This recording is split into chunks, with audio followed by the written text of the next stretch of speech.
Hablaremos de piratas hoy, ¿eh? Así que digamos que la guerra de 1689 entre Inglaterra y Francia representó como una especie de perturbación para la actividad de los piratas, porque los gobernadores ingleses de las costas norteamericanas dieron patente de corso a algunos marinos para que se dedicaran a desvalijar los barcos franceses allí donde estos se encontraran. Pero este privilegio dio una extensión inusitada a las actividades de la piratería e incluso extendió el campo de operaciones. Andaban por todo el mundo buscando barcos franceses. Partían generalmente Boston y llegaban hasta el Océano Índico en sus correrías contra los barcos mercantes franceses. Salían de las costas norteamericanas, que eran de Inglaterra. Estaban en guerra Inglaterra y Francia. Así, piratas ingleses con credenciales en regla, piratas legales, digamos, como tantos, pusieron proa al oriente, o quizá al occidente. Este deslizamiento hacia los mares orientales dio lugar a la creación de un refugio pirático en la isla de Madagascar. Allí, en una ensenada, supongo yo, se abastecían de víveres frescos para desafiar al escorbuto. Cuando uno morfaba mal en los barcos, no solo en los barcos piratas, ya que el escorbuto te agarraba en cualquier barco. No es que te enfermabas de escorbuto solo si tu barco era pirata, te enfermabas. Morfabas mal y te enfermabas de escorbuto. Pues y también pasaban unas semanas con las muchachas de la isla, que como se ha dicho en este programa varias veces, eran de costumbres livianas, por no decir otra cosa. Eran muchachas muy alegres, las de la isla de Madagascar, y cualquier colectivo las dejaba en la puerta. Pero en aquel tiempo la East Indian Company, que es una poderosa entidad creada por los ingleses para monopolizar el tráfico de mercadería con la India, tenía sus buques navegando, por ahí van a Bombay, a Calcuta, a Madrás, boga, marinerito hacia la isla Fernando Po, y si en tu ruta encuentras Calcuta, pregunta por la Dolores. Es la canción. Y entonces, acá producía el siguiente problema. Los piratas con patente, aunque ingleses, se tentaban al ver pasar las naves de la compañía, llenas de oro, llenas de marfil, de riqueza. Claro, los tipos eran piratas legales para desvalijar barcos franceses. Estaban ahí, vamos a esperar que pase un barco francés.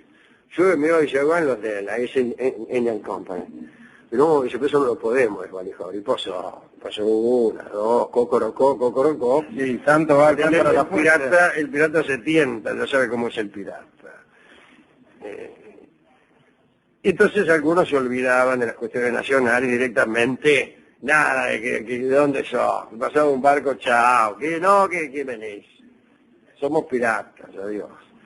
Fue entonces cuando el gobierno inglés libró todavía nuevas patentes de corso en las que exigía a los beneficiarios perseguir ya no solo a los franceses, sino también a los ingleses que saqueaban naves inglesas.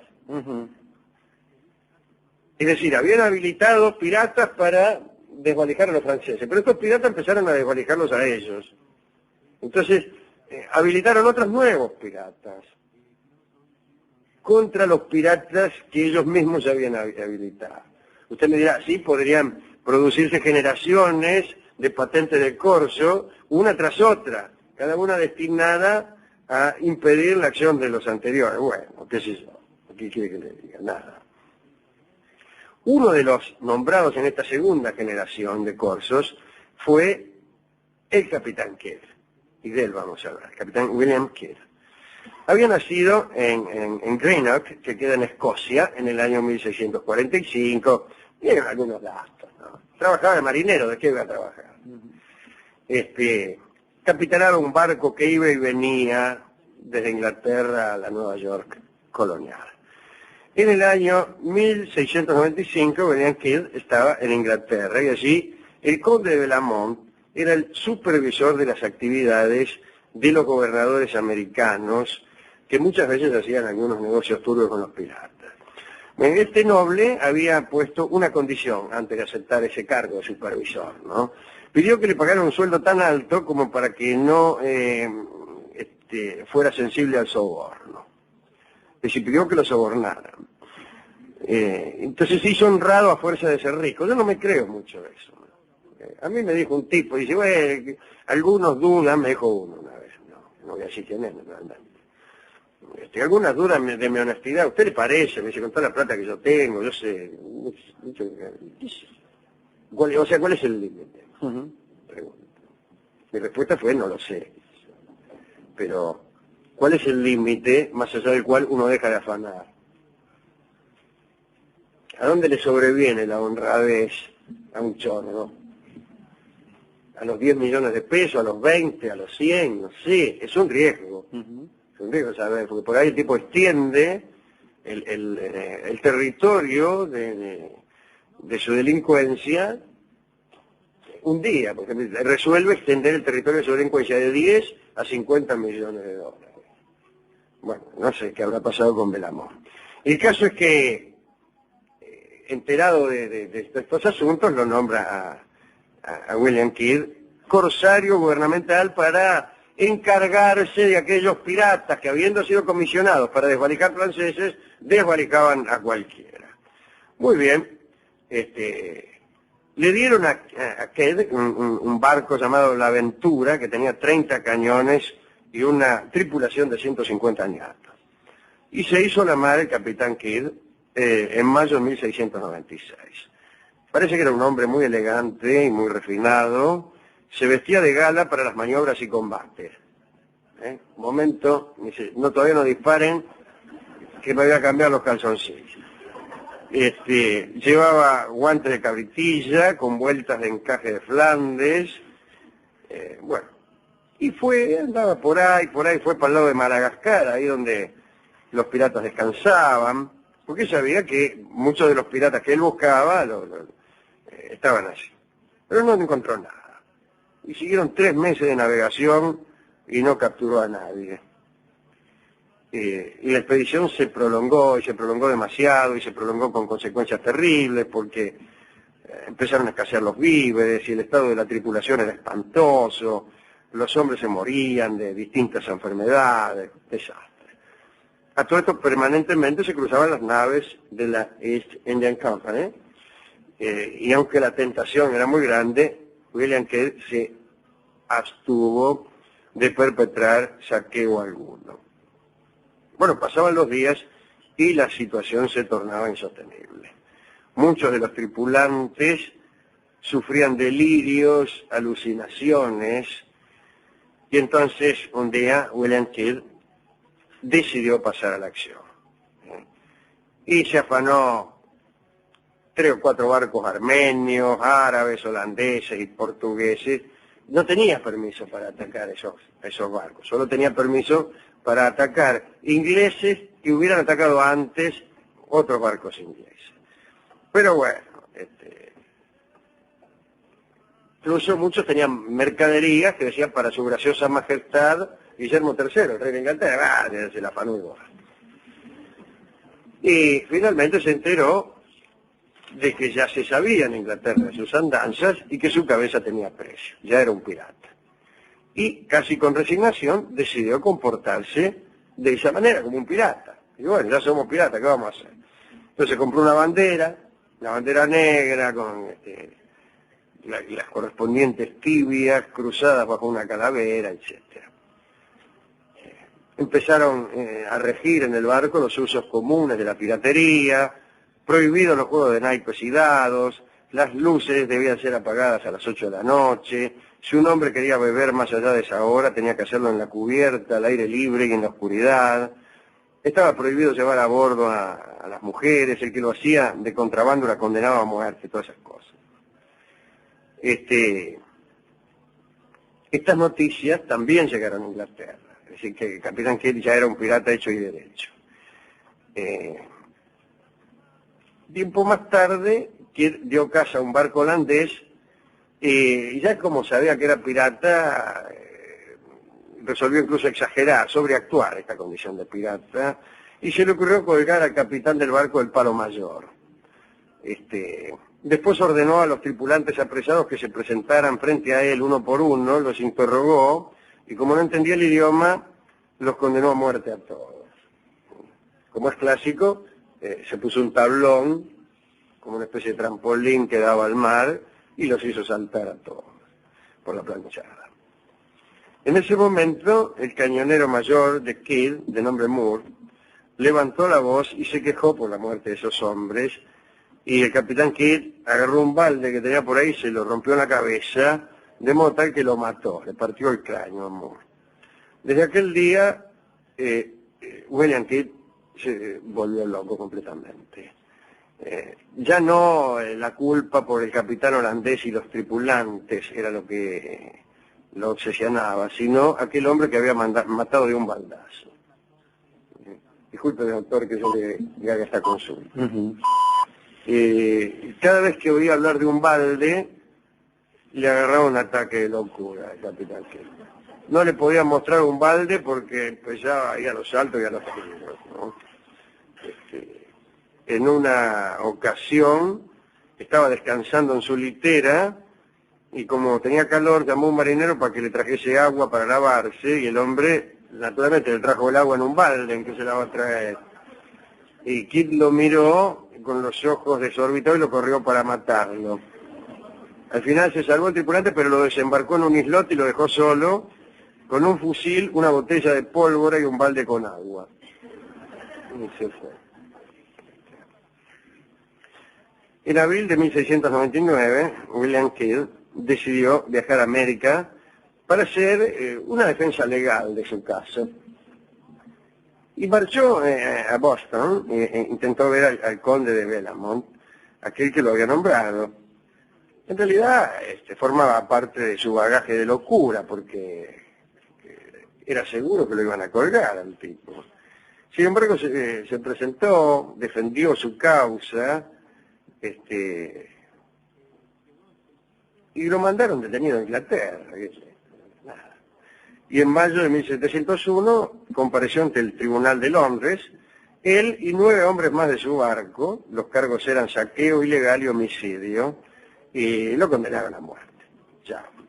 Fue colgado a orilla del Támesis el 23 de mayo de 1701, su cuerpo encadenado de pies a cabeza, quedó ahí colgado por 2 días, no sé para qué, no por olvido, sino para que la gente entendiera que no convenía ser pirata. Bien. Con el tiempo, un rumor insistente hizo creer en la existencia de un tesoro oculto. A esto quería llegar, solamente a esto.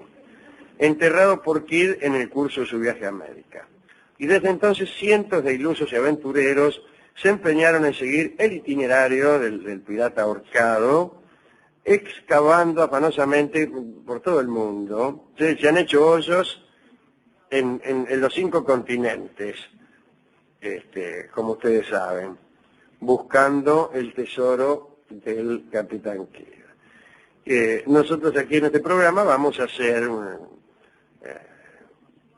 una pequeña expedición para así continuar excavando. Recibimos fondos, las donaciones son a voluntad. Vamos a seguir haciendo hoyos hasta que aparezca el tesoro del capitán Kidd. Ustedes cuando yo hablé del capitán Kidd, inmediatamente habrán pensado en la película del capitán Kidd, que antes daban por televisión a cada momento, hasta que la cambiaron por otras películas que dan a cada momento. El papel de pirata lo hizo Charles Laughton, o sea, nuestro amigo Enrique VIII. Pero acá tenemos una lista de películas de piratas que me he tomado el trabajo de hacer. El Capitán Blood, de 1935, con Errol Flynn. El Halcón del Mar, también con Errol Flynn, que siempre hacía de pirata, cuando no hacía de otra cosa. En esta película se presentaba a los españoles como auténticos monstruos. Piratas del Mar Caribe era con Ray Milland, con Polly Goddard, la que era la mujer de Chaplin. El Cisne Negro con Tyrone Power. El Pirata Hidalgo, la de Lancaster, ¿recuerda? Bueno. En el año 52 filmaron como 35 películas de piratas. El Pirata Barba Negra, el ya mentado Pirata Hidalgo, La Isla de los Corsarios, también con Flynn, ¿no? El Secreto del Pirata. Y después no hicieron más películas de piratas. ¿Usted vio alguna película de piratas últimamente? No. Es porque no hicieron más. Es porque no hicieron más. Mal puede usted ver películas de piratas si es que no las hacen. Así que... hay muchas otras películas. No tiene nada que ver esto con la charla, pero se me ocurrió pensar en películas de piratas. Hay una de una mujer pirata, usted tiene que haberla visto, Sí, la daban siempre. Se llamará La Mujer Pirata. Sí, algo así. Siempre había, a pesar de la prohibición de meter mujeres en el barco, resulta que siempre había mujeres en el barco. Sí.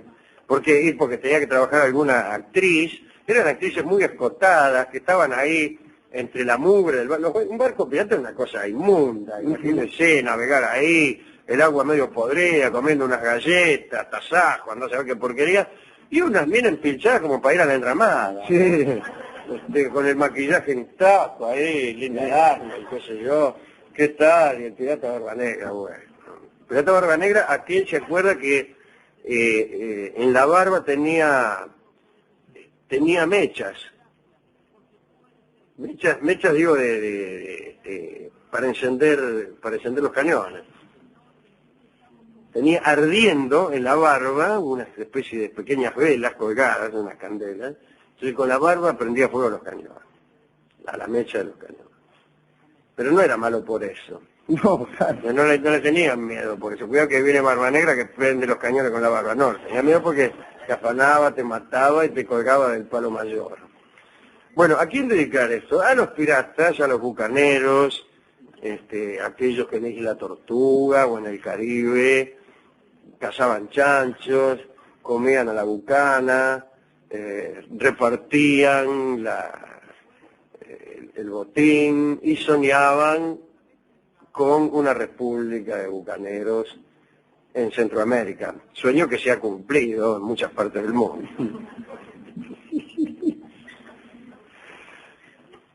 Hemos ido a la discoteca a buscar discos de piratas y no hay discos de piratas, o sí hay, si uno es amplio con las metáforas. Vamos a escuchar el tango de Julio de Caro, Mala Junta. Pues ciertamente, acá entre nosotros, no es que uno sea prejuicioso, pero los piratas son personas poco recomendadas. Sí. Si no te juntas ahí, mejor. Pero no solo en el mar. En el mar te asaltan, te abordan y te roban el té que llevas a Boston. E impiden el estallido de la Revolución Norteamericana. Pero en tierra vos estás divirtiéndote en uno de esos boliches, de esas tabernas, y vienen y se emborrachan y te provocan y también te matan. O sea que primero te matan en el mar y después te matan en la tierra. Continuamente te matan los piratas. Escuchamos entonces al sexteto de Julio de Caro, en este tango Mala Junta, que tiene también no es de estilo piratesco. Los bandoneonistas ríen, hay un dúo de risas y un dúo de silbidos. Es todo, dirían ahora los muchachos, bastante transgresor. Yo diría que es bastante atorrante y bastante pirático, pero bastante musical. Adelante, don Julio de Caro.